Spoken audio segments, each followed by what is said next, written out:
আসসালামু আলাইকুম সুপ্রিয় দর্শক, এখন আপনাদের নিয়ে যাচ্ছি যমুনা টেলিভিশনে বিস্তারিত খবর দেখানোর জন্য।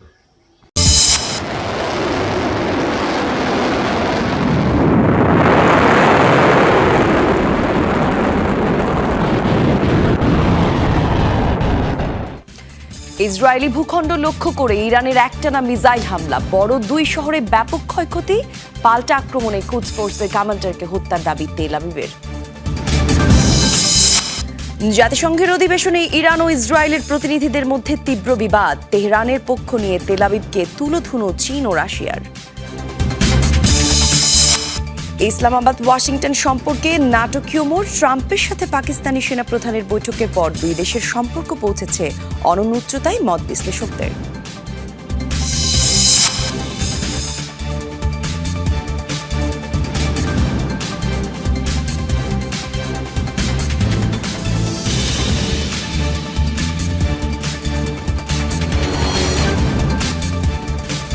শিরোনাম দেখছিলেন, বিস্তারিত জানাবো, সাথে আছে আমি জান্নাতুল করি। ইসরায়েলি ভূখণ্ড লক্ষ্য করে আবারও ঝাঁকে ঝাঁকে ক্ষেপণাস্ত্র হামলা চালিয়েছে ইরান।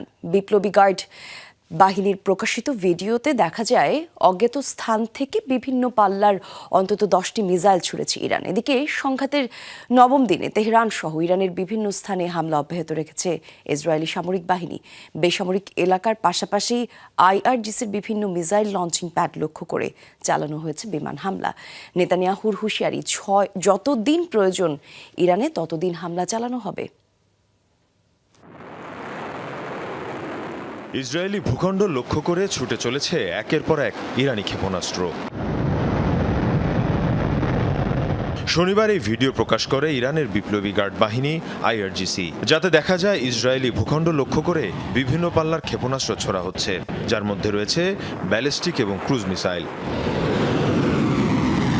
ইসরায়েলের রাজধানী তেল আবিব, বন্দরনগরী হাইফা সহ কৌশলগত বিভিন্ন গুরুত্বপূর্ণ শহরই ছিল অভিযানের মূল টার্গেট। হামলার পর হতাহতদের নিয়ে ছোটাছুটি চলে ইসরায়েলের বিভিন্ন হাসপাতালে। ইরানের অভিযানের পাল্টা জবাব দিচ্ছে ইসরায়েলও। এরই মধ্যে শুক্রবার রাতে সবচেয়ে বেশি ক্ষয়ক্ষতি হয় কোম শহরে। ইসরায়েলি হামলায় বিস্ফোরণের পর আগুন ধরে যায় একাধিক বহুতল ভবনে। হামলা হয় মিসাইল স্টোরেজ এবং লঞ্চিং সাইটেও।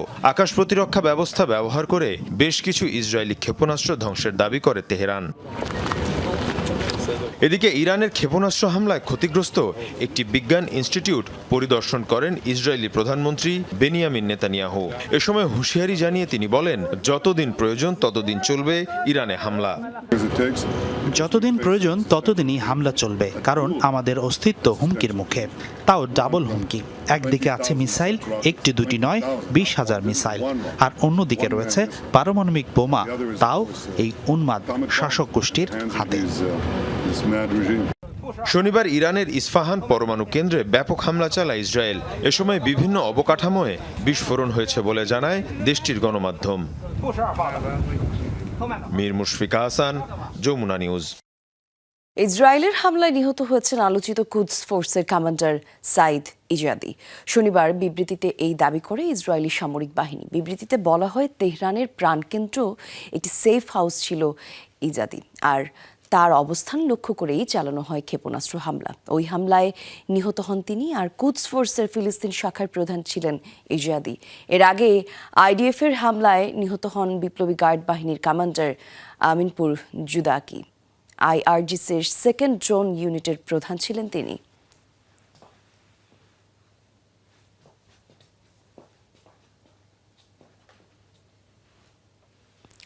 টানা 60 ঘন্টা ধরে ইন্টারনেট সংযোগ বিচ্ছিন্ন থাকার কথা জানিয়েছে ইরান। শুক্রবার রাতে এক বিবৃতিতে দেশটির ইন্টারনেট পর্যবেক্ষণ সংস্থা নেটব্লকস এই তথ্য নিশ্চিত করেছে।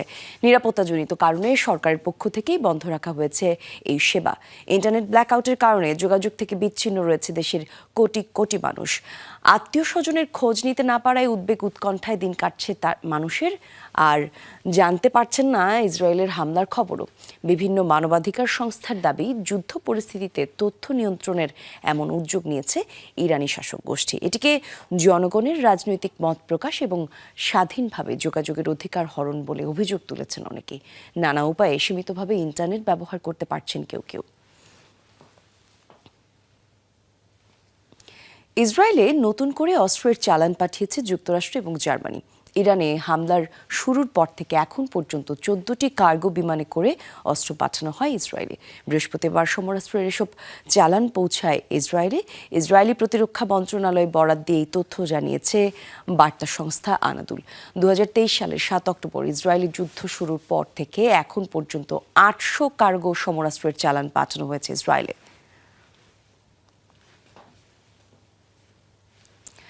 ইসরায়েলি হামলার ক্ষয়ক্ষতি বিশ্লেষণ করতে সিসি ক্যামেরা হ্যাক করেছে ইরান, এমন অভিযোগ তেল আবিবের। তাদের দাবি, ঘরে থাকা ফুটেজ বিশ্লেষণ করে পরবর্তী হামলার টার্গেট নির্ধারণ করছে তেহরান। ইসরায়েলি রেডিও চ্যানেলও প্রচার করা হচ্ছে এমন সতর্কবার্তা। এরই মধ্যে ইসরায়েলি দুর্বল পাসওয়ার্ড পরিবর্তন করার আহ্বান জানিয়েছে নিরাপত্তা বিশ্লেষকরা। নিরাপত্তার জন্য ঘরে ঘরে বসানো ক্যামেরাই এখন ইসরায়েলিদের জন্য হুমকির কারণ হয়ে দেখা দিয়েছে। গুঞ্জন, বাড়িতে বসানো ক্যামেরাগুলো হ্যাক করছে ইরানি সাইবার গোয়েন্দারা। এরপর থেকেই বাসিন্দাদের মাঝে দেখা দিয়েছে উদ্বেগ, উৎকণ্ঠা আর আতঙ্ক।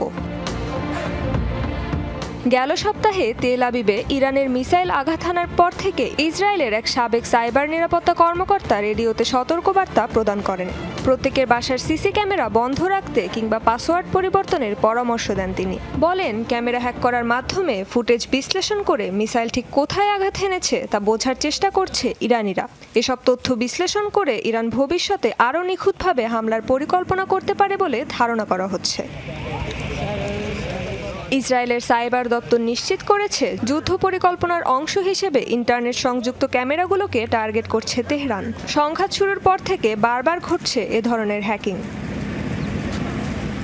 অবশ্য পূর্বেও এ ধরনের হ্যাকিংয়ের শিকার হয়েছে তেল আবিব। 2023 সালের 7 অক্টোবর হামলার আগে হামাসও ইসরায়েলের সীমান্ত এলাকার ব্যক্তিগত ক্যামেরা হ্যাক করে তথ্য সংগ্রহ করেছিল। হাজার হাজার সরকারি ও ব্যক্তিগত ক্যামেরা বছরের পর বছর গোয়েন্দা কাজে ব্যবহৃত হয়েছে বলে জানিয়েছিল ইসরায়েলের সাইবার প্রধান। তুলনামূলকভাবে সস্তা ও সহজলভ্য হওয়ায় অনেক ইসরায়েলি ঘরে নিরাপত্তা ক্যামেরা ব্যবহার করে থাকেন। তবে এ ধরনের ডিভাইস সহজে হ্যাক করা যায়, যার মাধ্যমে সেনা বা নিরাপত্তা বাহিনীর অবস্থান শনাক্ত করতে সক্ষম হয় শত্রুপক্ষ। অন্যদিকে সাইবার হামলার শিকার হচ্ছে ইরানও। দেশটির বৃহত্তম ক্রিপ্টোকারেন্সি এক্সচেঞ্জ নোবিটেক্স থেকে প্রায় $90 মিলিয়ন চুরির দাবি করেছে Israeli hacker group predatory sparrow. ইরানের প্রধান দুটি ব্যাংকেও চালানো হয় cyber attack. Rezwana Saima, Jamuna news. এবার ইরানের ওপর মসজিদে হামলার দায় চাপল ইসরায়েল। শুক্রবার দক্ষিণ ইসরায়েলের বীরশেবা ও উত্তরে হাইফা অঞ্চলে ক্ষেপণাস্ত্র হামলা চালায় ইরান। এতে ক্ষতিগ্রস্ত হয় অটোমান যুগে তৈরি আল জারেইনা মসজিদ। হাইফায় অবস্থিত মসজিদটি পরিদর্শন করেন ইসরায়েলি পররাষ্ট্রমন্ত্রী। তখনই নিজ দেশের অপকর্ম ভুলে ইরানের দিকে তোলেন অভিযোগের আঙুল।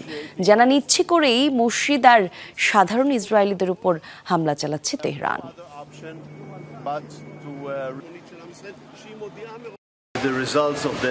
ইরান ইচ্ছা করে সাধারণ মানুষদের টার্গেট করছে। আপনারাই দেখছেন কিভাবে লোকালয়ে হামলা চালিয়েছে তারা। হামলা করেছে মসজিদেও। এটা যুদ্ধাপরাধ। আন্তর্জাতিক আইন অনুসারে সাধারণ নাগরিকদের উপর হামলা চালানো অন্যায়। মুখ ফসকে ইসরায়েলকে সন্ত্রাসবাদী বলে বসলেন জাতিসংঘ নিযুক্ত যুক্তরাষ্ট্রের প্রতিনিধি। শুক্রবার ইরান ইসরায়েল সংঘাত ইস্যুতে বৈঠক অনুষ্ঠিত হয় জাতিসংঘে। এক পর্যায়ে মার্কিন প্রতিনিধি ডরোথি শিয়া বক্তব্য রাখেন। এ সময় মুখ ফসকে বলে ফেলেন, মধ্যপ্রাচ্যে বিশৃঙ্খলা, সন্ত্রাস আর ভোগান্তি ছড়াচ্ছে ইসরায়েল। তবে তিনি মূলত ইরানের প্রতি এই অভিযোগ দিতে চেয়েছিলেন। পরে দ্রুতই নিজেকে শুধরে নেন তিনি, আর জানান, পারমাণবিক প্রকল্পের ইস্যুতে দ্রুত চুক্তি করে নেওয়া উচিত ছিল তেহরানের। কেবল কথায় নয়, কাজেও ইরানের সাথে মিত্রতার প্রমাণ দিয়েছে রাশিয়া। এই মন্তব্য করেছেন রুশ প্রেসিডেন্ট ভ্লাদিমির পুতিন। তেহরানের শান্তিপূর্ণ পরমাণু কর্মসূচির পক্ষে সমর্থন জানিয়েছেন আবারও। জানান, ইরানের বুশের প্ল্যান্টে কর্মরত রুশ নাগরিকদের নিরাপত্তা ইস্যুতে যুক্তরাষ্ট্র এবং ইসরায়েল উভয় পক্ষের সবুজ সংকেত পেয়েছেন। নিজ দেশের সেনাদের অভিযান চলছে ইউক্রেনে। তবে যেখানেই যাচ্ছেন, ইরান ইসরায়েল সংঘাত আর উত্তেজনা নিয়ে প্রশ্নের মুখে পড়ছেন রুশ প্রেসিডেন্ট ভ্লাদিমির পুতিন। সেন্ট পিটার্সবার্গে ইকোনমিক ফোরামে যোগ দিয়েও অবধারিতভাবেই সাংবাদিকরা জানতে চান তেহরানের বিষয়ে মস্কোর অবস্থান নিয়ে। মিত্রের প্রতি রাশিয়ার বিশ্বস্ততা নিয়েও খোঁচা মারা হয় তাকে। জবাবে কড়া ভাষায় জানান, বিশ্বস্ততার পরিচয় কাজের মধ্য দিয়ে দিয়ে যাচ্ছেন তারা। Беспокоит. Говорю без всякой রাশিয়া иронии. বিশ্বস্ত নয়। এ ধরনের কথা যারা ছড়ায় তারা উস্কানিদাতা, পরিস্থিতি উত্তপ্ত করতে চায়। আমরা ইরানের শান্তিপূর্ণ পরমাণু কর্মসূচির অধিকারের পক্ষে, মুখে নয় কাজে। জটিলতা সত্ত্বেও বুশেরে পারমাণবিক চুল্লি তৈরি করেছি, আরও 2টি তৈরির চুক্তি হয়েছে। জটিল পরিস্থিতি আর নিশ্চিত ঝুঁকি সত্ত্বেও সেখানে কাজ অব্যাহত রেখেছি। То, что происходит на Ближнем Востоке. ইসরায়েল ইরান সংকটের কূটনৈতিক সমাধানের বিষয়েও আশাবাদ জানান পুতিন। সরাসরি মধ্যস্থতার কথা না বললেও জানান তেল আবিব, তেহরান ও ওয়াশিংটনের সাথে যোগাযোগ রাখছেন নিয়মিত এবং যুদ্ধবন্ধে মস্কোর পরিকল্পনা নিয়েও কথাবার্তা চলছে তাদের সাথে। Обязательства. И мы защищаем. বাস্তবতা হলো এই অঞ্চলের অনেক দেশেরই ইরান ইসরায়েল 2 দেশের সাথেই সুসম্পর্ক রয়েছে, আর এটাই আমাকে আশাবাদী করেছে। কেউ নিশ্চয়ই সংঘাত বন্ধে ব্যবস্থা নিতে পারবে। সম্প্রতি ইসরায়েলের প্রধানমন্ত্রী, ইরানের প্রেসিডেন্ট এবং মার্কিন প্রেসিডেন্টের সাথে যোগাযোগ করেছি। সংকট সমাধানে আমরা পরিকল্পনা জানিয়েছি তাদের, তা নিয়ে আলোচনাও চলছে। Еще 2 атомных реакторов. পুতিনের দেয়া তথ্য অনুযায়ী ইরানের বুশেরে পারমাণবিক স্থাপনায় 600 রুশ নাগরিক কর্মরত রয়েছে। এদের মধ্যে 250 জন স্থায়ী এবং বাকিরা অস্থায়ী অ্যাসাইনমেন্ট নিয়ে। তাদের নিরাপত্তা নিশ্চিতে কথা দিয়েছেন ডোনাল্ড ট্রাম্প এবং বেনিয়ামিন নেতানিয়াহু দুজনই, জানিয়েছেন রুশ প্রেসিডেন্ট। ডরথি তাস্ট্রিন, যমুনা নিউজ। জাতিসংঘের অধিবেশনে তীব্র বিবাদে জড়িয়েছেন ইরান ইসরায়েলের প্রতিনিধিরা। চলমান সংঘাতের পেছনে একে অপরকে দায়ী করছেন তারা। নিরাপত্তা পরিষদের বৈঠকে তেহরানের পক্ষ নিয়ে তেল আবিবকে তুলোধুনো করেছে চীন, পাকিস্তান, রাশিয়া ও আলজেরিয়া। শান্তির পতাকা ওড়ানো জাতিসংঘের কক্ষে আবার বিবাদ।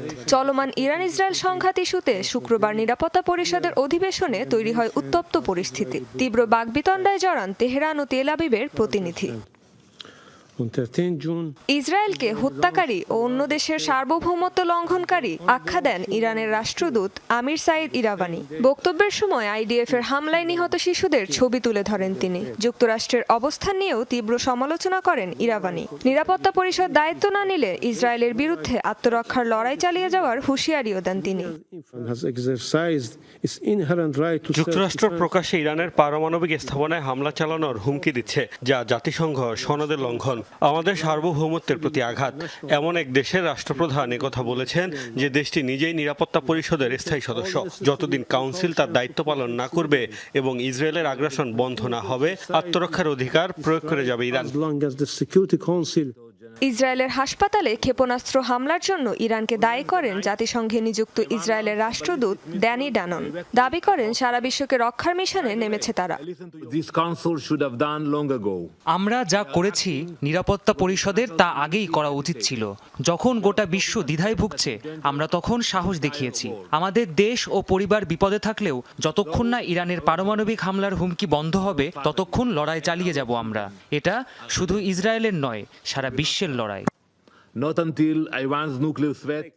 এ সময় তেহরানের পক্ষ হয়ে বাগযুদ্ধে অংশ নেন চীন, পাকিস্তান, রাশিয়া ও আলজেরিয়ার প্রতিনিধিরাও। মূলত এই 4 দেশের আহ্বানে ডাকা হয়েছিল নিরাপত্তা পরিষদের বিশেষ অধিবেশনটি।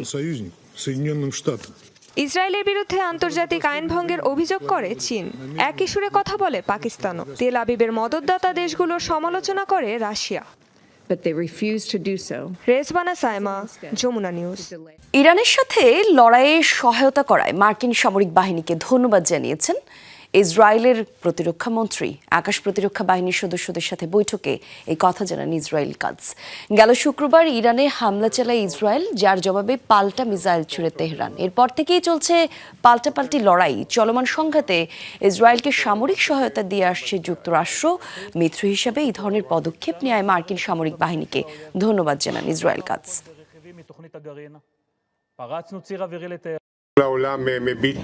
পুরো পৃথিবী অবাক হয়ে দেখছে ইসরায়েল কিভাবে হামলা করার পাশাপাশি পাল্টা হামলাও প্রতিরোধ করছে। আমাদের কাছে এছাড়া আর কোনো উপায় অবশিষ্ট নেই। ইসরায়েলকে সমর্থন ও সুরক্ষা দেওয়ার জন্য মার্কিন সেনাদের অসংখ্য ধন্যবাদ। এবার ইরানের পরমাণু ইস্যুতে মার্কিন জাতীয় গোয়েন্দা সংস্থা পরিচালকের তথ্যকে ভুল আখ্যা দিলেন প্রেসিডেন্ট ডোনাল্ড ট্রাম্প। তিনি বলেন, ইরানের পারমাণবিক অস্ত্র তৈরির প্রমাণ না থাকায় যে কথা জানিয়েছে তুলসী গ্যাবার্ড তা ভুল। শুক্রবার সাংবাদিকদের এই কথা জানান তিনি। তুলসী গ্যাবার্ডের অবস্থান সম্পর্কে ট্রাম্প বলেন, মার্কিন গোয়েন্দা সংস্থাগুলোর তথ্য ভুল ছিল। ইরানের সাথে লড়াই ইসরায়েল ভালো করছে বলেও মন্তব্য করেন তিনি। আর এর আগে যুক্তরাষ্ট্রের জাতীয় গোয়েন্দা সংস্থার পরিচালক তুলসী গ্যাবার্ড জানিয়েছেন, ইরান বর্তমানে কোনো পারমাণবিক অস্ত্র তৈরি করছে না। পাকিস্তান এবং যুক্তরাষ্ট্রের সম্পর্কে নাটকীয় মোড় নিয়ে চলছে তোলপাড়।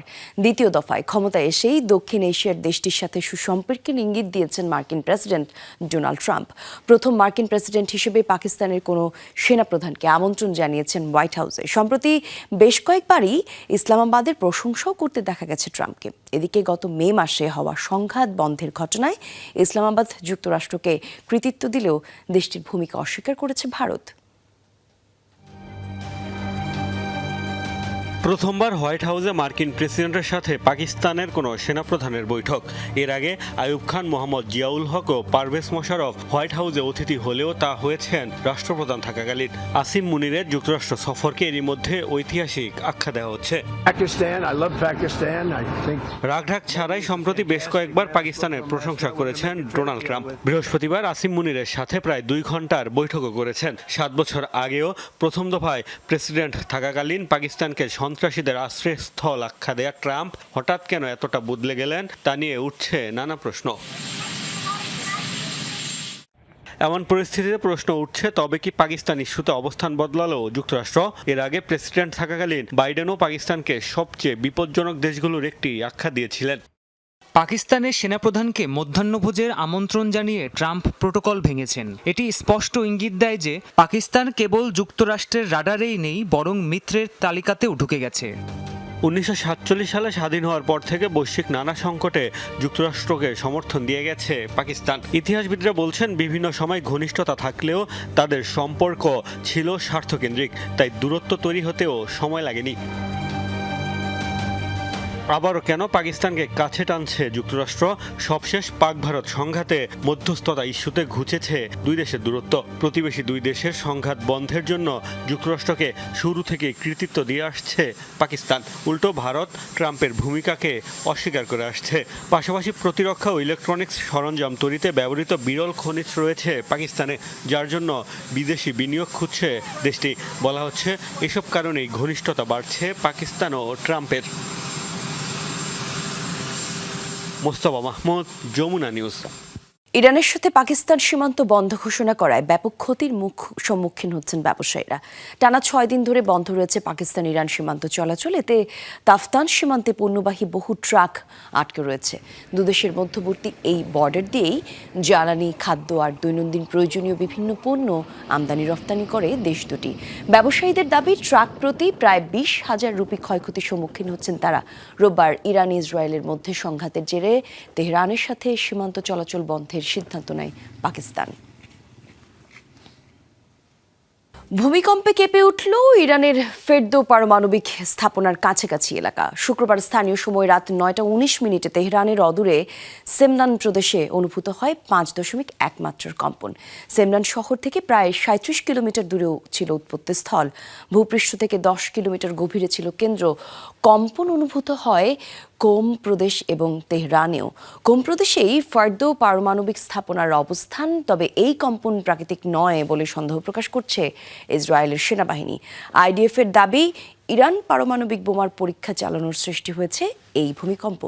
তেহরান দূরপাল্লার মিসাইল পরীক্ষা চালাতে পারে বলেও সন্দেহ প্রকাশ করেছে। দুর্ঘটনায় কেউ হতাহত হয়নি। ইরান ইসরায়েল সংঘাতের মধ্যে তুরস্কতে শুরু হয়েছে ওআইসি সম্মেলন। শনিবার শুরু হওয়া এই আয়োজনে অংশ নিতে তুরস্কে পৌঁছেছেন 40টির বেশি দেশের পররাষ্ট্রমন্ত্রীরা। ইরান ইসরায়েল সংঘাতের ইস্যুটি গুরুত্ব পাচ্ছে এই আয়োজনে।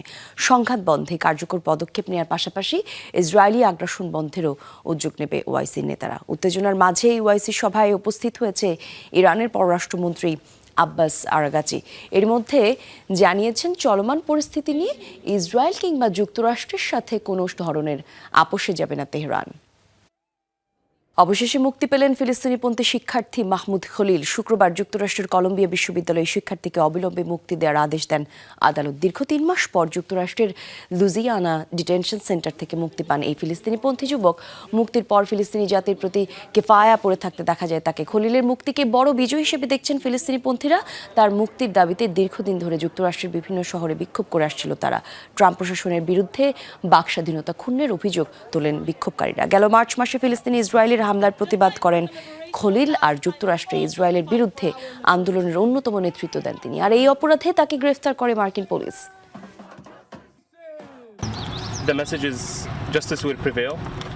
মূল কথা, ন্যায় বিচার আসবেই। প্রশাসন মন গড়া অভিযোগ আনলে কিছুই যায় আসে না। অভিবাসীদের অপরাধী বলে প্রচার করলেও কিছু যায় আসবে না। এর কিছুই সত্য নয়। আমাদের শুধু প্রশাসনের এই অন্যায়ের বিরুদ্ধে লড়াই চালিয়ে যেতে হবে। আর এই ছিল যমুনা আইডিসকে এতক্ষণ সাথে থাকার জন্য ধন্যবাদ।